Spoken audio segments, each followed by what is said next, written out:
बिस्मिल्लाहिर्रहमानिर्रहीम। मैं दुबई की जेल में लेडी पुलिस कांस्टेबल हूँ। वहाँ सजाए मौत के कैदी को फांसी से एक रात पहले 700 औरतों के पास क्यों भेजा जाता है, और आज जानकर आपके भी पांव तले से जमीन निकल जाएगी।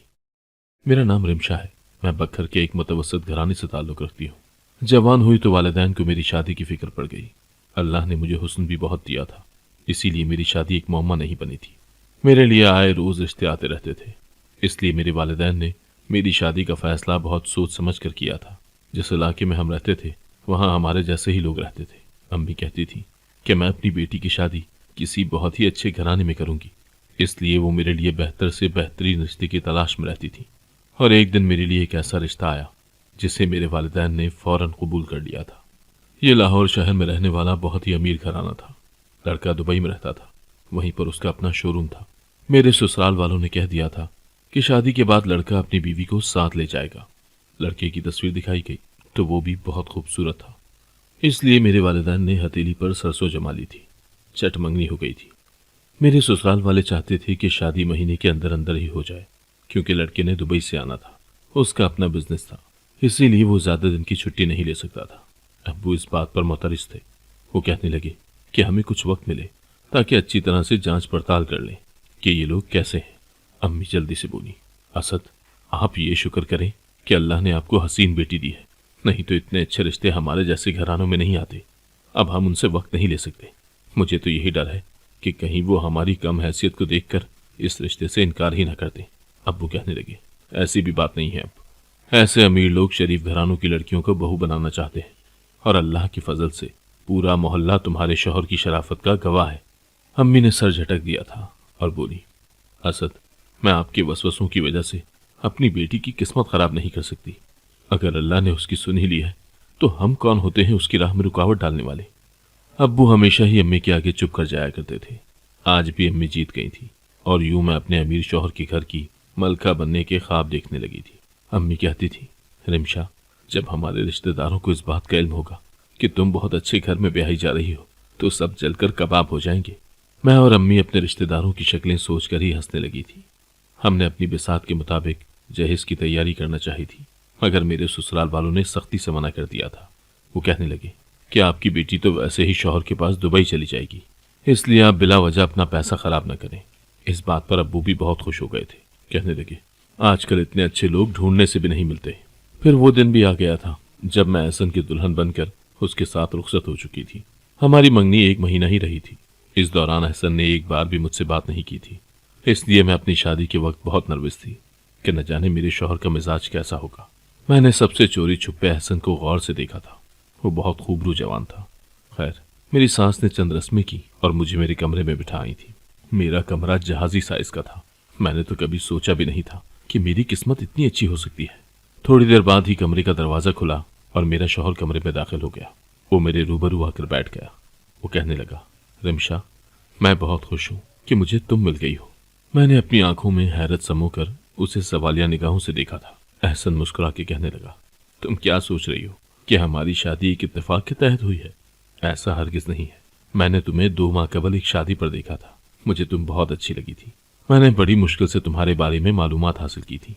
फिर अपने वालिदैन से जिद लगा ली कि शादी करूंगा तो तुमसे ही करूंगा, और यूं आज तुम मेरे घर में मौजूद हो। ये बात सुनकर तो मैं खुशी से फूले नहीं समा रही थी। मैं बोली, एहसन, अगर ऐसी ही बात थी तो आपने मुझसे राब्ता क्यों ना किया? एहसन मुस्कुरा कर कहने लगा, मेरी ख्वाहिश थी कि मैं शादी की रात ही तुमसे गुफ्तगू करूं। मैं मुस्कुरा दी थी। एहसन कहने लगा, रिमशा, मैं पाकिस्तान में 1 हफ्ता रहकर वापस चला जाऊंगा, इसलिए मैं चाहता हूं कि ये 1 हफ्ता हम एक दूसरे के साथ गुजारें। अज़दवाजी ताल्लुक कायम करने से पहले मैं चाहता हूं कि हम दोनों में अंडरस्टैंडिंग हो जाए। मुझे इस बात पर भी कोई एतराज़ नहीं था। मेरी और एहसन की खूबसूरत तरीन जिंदगी का आगाज हो चुका था। हम दोनों ने एक दूसरे के साथ बहुत ही अच्छा वक्त गुजारा था। एहसन ने मुझे जगह जगह घुमाया फिराया, महंगे महंगे कपड़े दिलाए थे, सोने के जेवरात बनवा कर दिए थे। अफसोस ये कि ये 1 हफ्ता बहुत जल्दी गुजर गया था और फिर मुझ में और एहसन में जुदाई आ गई। एहसन वापस दुबई चले गए थे। मैं उनकी याद में रोती रह गई थी, मगर उन्होंने मुझसे कहा था कि परेशान होने की ज़रूरत नहीं है, मैं बहुत जल्द तुम्हें अपने पास बुला लूँगा। एहसन के बगैर ससुराल में मेरा दिल ही नहीं लगता था, इसलिए मैं अम्मी के घर उनसे मिलने चली जाया करती थी।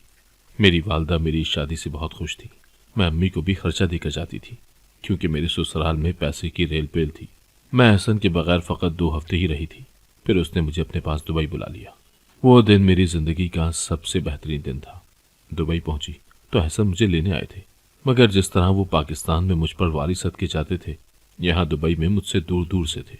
मैंने एक लम्हे में उनकी बेमुरवती पहचान ली थी, और ये देखकर मेरा दिल बुझ सा गया था। मैं बोली, एहसन, क्या बात है, आप कुछ खिंचे खिंचे से लगते हैं। एहसन ने सर झटक दिया और बोला, कुछ नहीं, बस वैसे ही थोड़ा परेशान हूँ, बिजनेस में थोड़ा लॉस हो गया है। मैं चुप कर गई थी। एहसन मुझे एक पुरतायुस फ्लैट में ले गए थे। मैं बहुत थक चुकी थी, इसीलिए सोने के लिए लेट गई।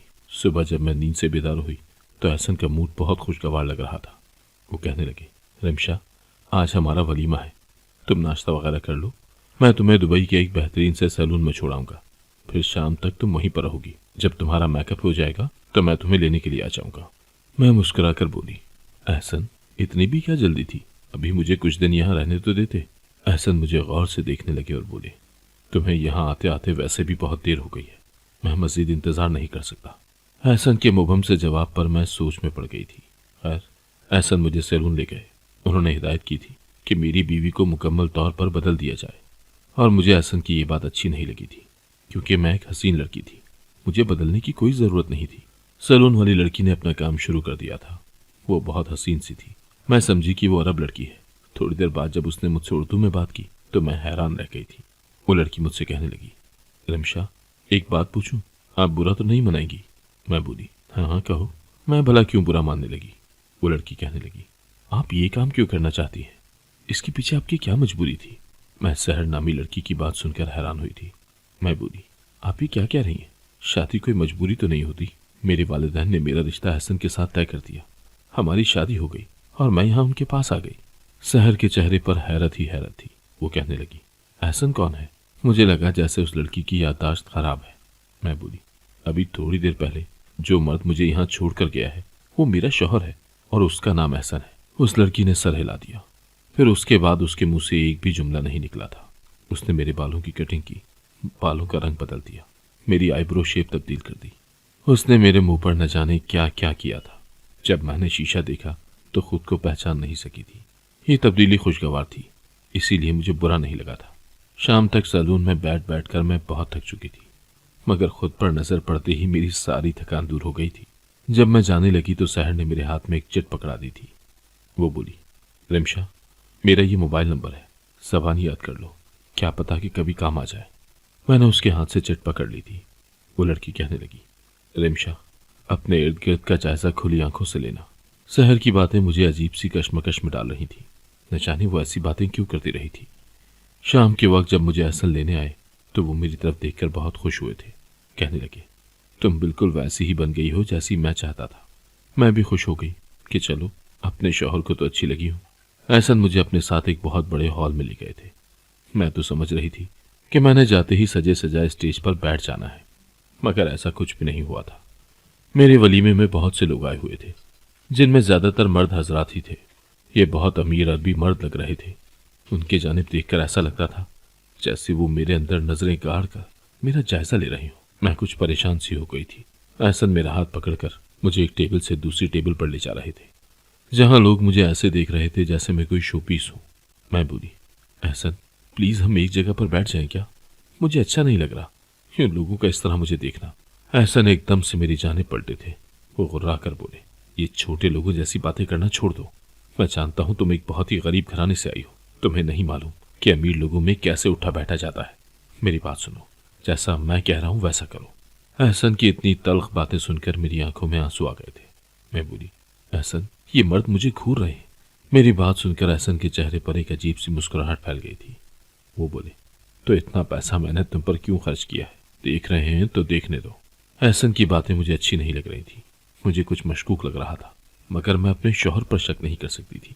इसीलिए सोचा कि वो ये सब बातें मजाक में कर रहे हैं, मगर फिर तो हद ही हो गई। वो मुझे एक अरबी मर्द के पास खड़ा करके बोले, तुम बैठो, मैं अभी आता हूँ। इतना कहकर एहसन आधे घंटे के लिए गायब हो गए थे, जबकि वो अरबी मर्द मेरी तारीफ करने लगा था। मैं बेचैन सी होकर इधर उधर देखने लगी, और तब उस मर्द ने इंग्लिश में मुझसे कहा कि ये नाटक करने की जरूरत नहीं है, मैं तुम जैसी औरतों को बहुत अच्छे तरीके से जानता हूँ। इस बात ने तो मुझ पर बिजलियां गिरा दी थी। उमूमन ऐसी बातों पर लड़कियों को गुस्सा आ जाया करता है, मगर मैं खौफ से थर थर कांपने लगी थी। मेरा जी चाह रहा था कि जमीन फटे और मैं उसमें समा जाऊं। थोड़ी देर बाद मुझे एहसन दिखाई दिया तो मेरी जान में जान आ गई थी। मैं जल्दी से वहां से हट गई, मगर एहसन मुझे नजरअंदाज करके उस अरबी मर्द के साथ जाकर खड़ा हो गया था। मेरी आंखों में ये सब देखकर आंसू आ गए थे। मैं बोली, या खुदा, मैं ये किस मुसीबत में फंस गई हूं। अब न जाने क्या होने वाला है। इतनी देर में मेरे पास एहसन आया। वो बहुत खुश दिखाई दे रहा था। मैं बोली, एहसन, ये वलीमे की तकरीब कब तक खत्म होगी? वो कहने लगा, क्यों, क्या हुआ, थक गई हो? मैंने जल्दी जल्दी से इस बात में सर हिला दिया। एहसन कहने लगा, हाँ, तुम सुबह से सैलून में बैठी थी, चलो मेरे साथ, मैं तुम्हें घर ले चलता हूँ। मैं बोली, एहसन, कहीं आपके मेहमान नाराज ना हो जाएं। एहसन कहने लगा, मुझे इन लोगों की नाराजगी की परवाह नहीं है, मेरे लिए सब कुछ तुम ही हो। मैं हैरान थी कि एकदम से एहसन की काया कैसे पलट गई। मैं और एहसन घर आ गए तो एहसन कहने लगा, तुम सो जाओ, थक गई होगी। तब मैं बोली, एहसन, आपने कहा था कि दुबई जाकर हम अपनी अज़दवाजी जिंदगी शुरू करेंगे। अब तो वलीमा भी हो गया है, फिर भी आप मुझसे इतने दूर दूर क्यों रहते हैं? दरअसल मुझे मेरी अम्मी ने कहा था कि औरत जितनी जल्दी हामला हो जाए, मर्द उतनी तेजी से उसकी मुट्ठी में आ जाता है। औलाद दो लोगों का रिश्ता मजबूत कर देती है। इसीलिए मैं चाहती थी कि हम दोनों की औलाद हो जाए। एहसन मेरी बात सुनकर परेशान सा हो गया था। वो कहने लगा, मैं अभी हमारे रिश्ते को कुछ वक्त देना चाहता हूँ। तुम भी यही हो और मैं भी। हम एक दूसरे को पहले अच्छी तरह जांच लें। एहसन अभी बातें ही कर रहा था कि मुझे नींद से आ गई थी। मैं सोने के लिए लेट गई। सुबह उठी तो एहसन का मूड काफी खुशगवार था। वो मुझसे बातें करने लगा था और मुझे उस मर्द की समझ नहीं आती थी कि कैसे पल में तोला और पल में माशा हो जाता है। लेकिन ये शुक्र था कि अब एहसन मेरे साथ बहुत अच्छा हो गया था। वो मुझे अपने साथ होटलों में लेकर जाता, मुझे अरबों के आदाब सिखाता कि उनके साथ बैठकर कैसे खाना खाया जाता है। यूं ही एक हफ्ता गुजर गया। उस एक हफ्ते में एहसन एक बार भी अपने ऑफिस नहीं गया था और मैं ये सोचकर खुश हो रही थी कि शायद एहसन मेरी वजह से ऑफिस नहीं जाते।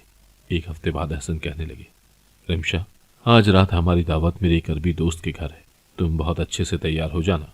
वलीमे के बाद से मुझे अरबी मर्दों से बहुत डर लगने लगा था। मैं बोली, एहसन, मैं नहीं जा पाऊंगी, मेरी तबीयत ठीक नहीं है। एहसन का एकदम से मूड बिगड़ गया था। वो कहने लगा, अगर तुम मेरे साथ न गई तो मैं तुम्हें तलाक देकर वापस पाकिस्तान भिजवा दूंगा। ये अल्फाज तो मुझ पर बिजली की तरह गिरे थे। मेरी आंखों में आंसू आ गए थे। मेरे पास अब कोई चारा नहीं बचा था। मुझे एहसन के साथ जाना ही पड़ा था। जब मैं एहसन के अरबी दोस्त के घर पहुंची तो ये देखकर मेरी जान निकल गई थी कि ये तो वही मर्द था जिसके पास मुझे एहसन छोड़कर गया था। वो अरबी मर्द मुझे देखकर मुस्कुराने लगा था। कहने लगा, तुम मेरे घर आई हो, आज तो मेरी खुशी का कोई ठिकाना नहीं है।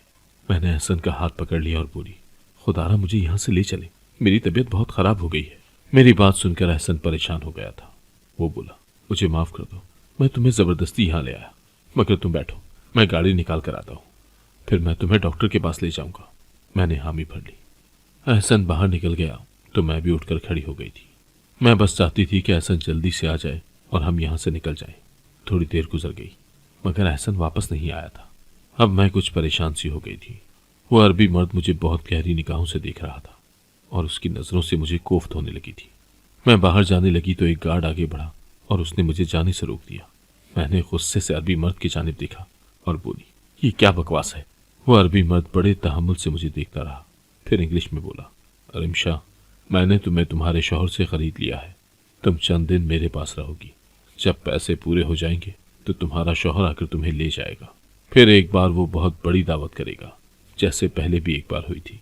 उस दावत में तुम्हें जिस मर्द ने पसंद कर लिया, फिर जिब्रान तुम्हें उसके हाथों फरोख्त कर देगा। मैं बोली, जिब्रान कौन?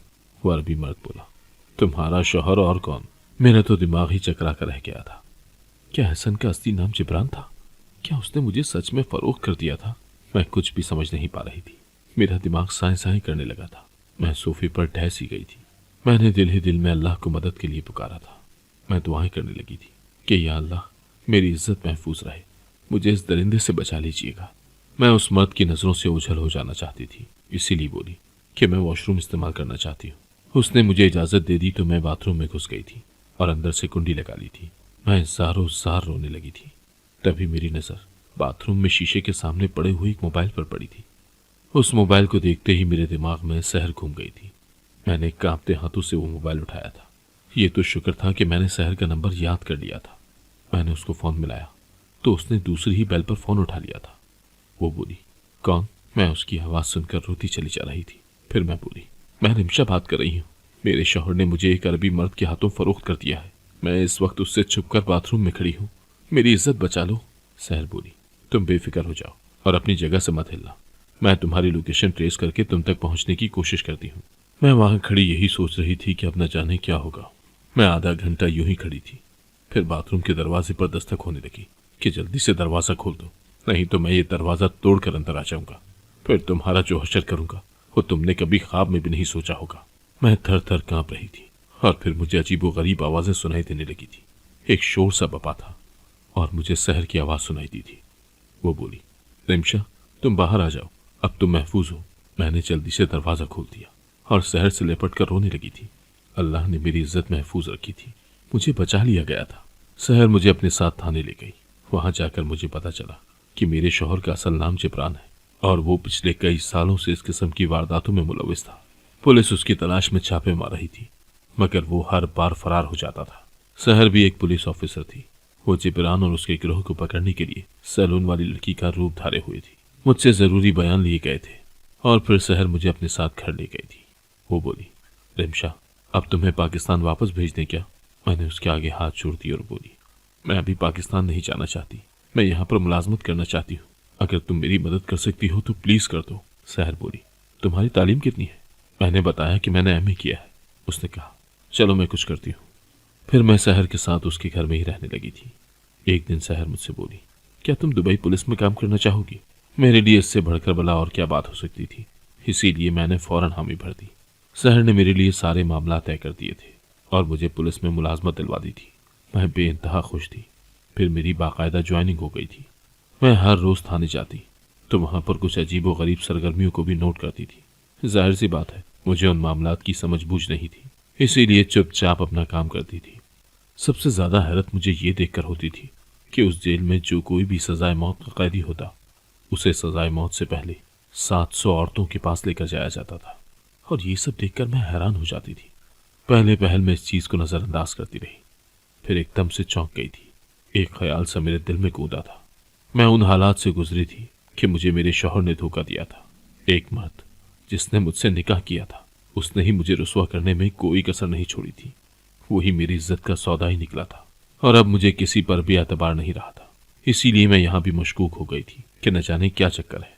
मैंने सोचा कि मैं इस मामले की खोज लगा कर ही रहूंगी। इसलिए मैं जेल में काम करती हुई हर किसी की बात सुनने की कोशिश करती थी।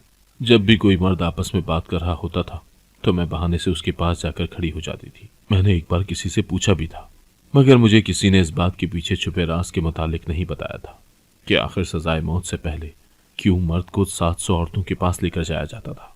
जेल में काम करते हुए मुझे 1 महीना हो गया था और मेरे सामने ऐसे बहुत से केस आते थे।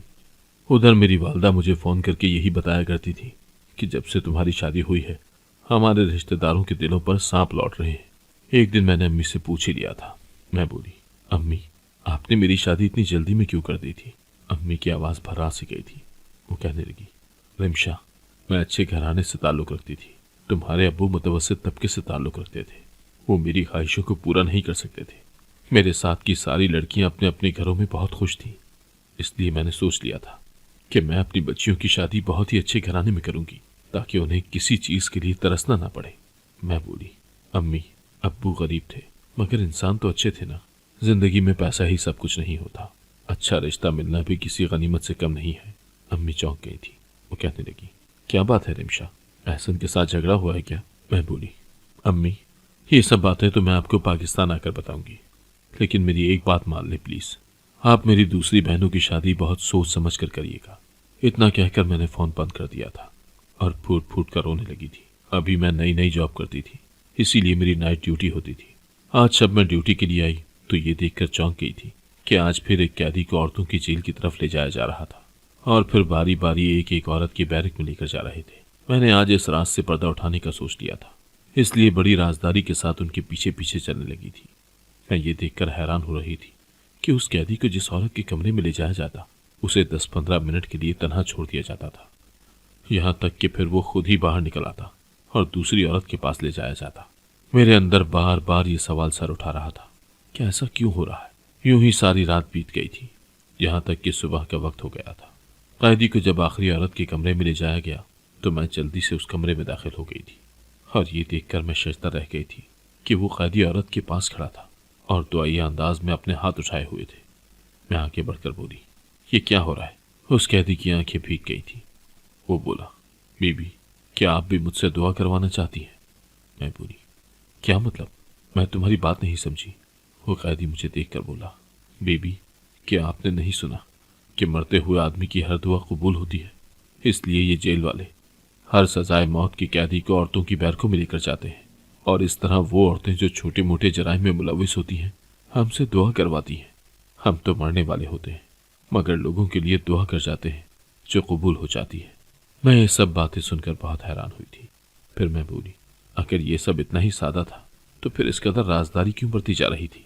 वो कैदी कहने लगा, क्योंकि इस किस्म का रिवाज दुबई की किसी और जेल में नहीं है, ये तो इस जेल में ही ऐसा होता है। अगर आला हुक्काम को पता चल गया तो इस जेल के अमले से पूछगछ होगी। मैंने सर हिला दिया था।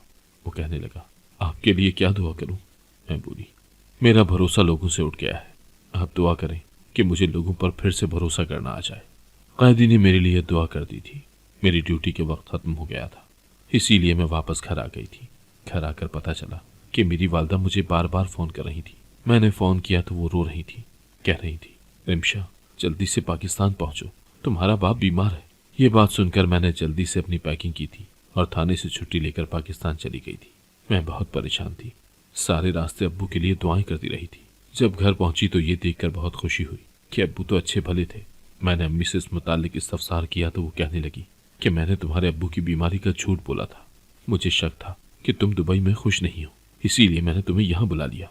मैं फूट फूट कर रोने लगी थी और फिर मैंने अम्मी को सारा किस्सा सुना दिया था। वो तो खौफ से कांपने लग गई थी। कहने लगी कि अगर तुम गलत हाथों में चली जाती तो हम क्या करते। खैर कुछ अरसा पाकिस्तान में गुजरा तो पप्पो ने मेरा रिश्ता अपने बेटे के लिए मांग लिया था। वो एक मुतवस्सित घराने से ताल्लुक़ रखती थी। अब्बू ने फिर भी मेरा रिश्ता उन्हें दे दिया था। मैंने भी सर झुका लिया, मगर शादी के बाद पता चला कि मेरा कज़न तो बहुत अच्छा इंसान था। उसने मुझे सर आंखों पर बिठा कर रखा था। वलीद के साथ शादी करने के बाद मुझे इंसानों पर फिर से भरोसा होने लगा था, और तब मुझे दुबई जेल के कैदी की वो दुआ याद आ गई थी। उसकी दुआ सच में मेरे हक में कबूल हो गई थी। अगर आपको आज की कहानी पसंद आई है तो वीडियो को जरूर लाइक कीजिएगा और अपने दोस्तों के साथ भी शेयर कीजिएगा। और हाँ, अगर आपने अभी तक हमारा चैनल सब्सक्राइब नहीं किया तो जरूर सब्सक्राइब करें। मिलते हैं कल एक नई और दिलचस्प कहानी के साथ। अल्लाह हाफिज।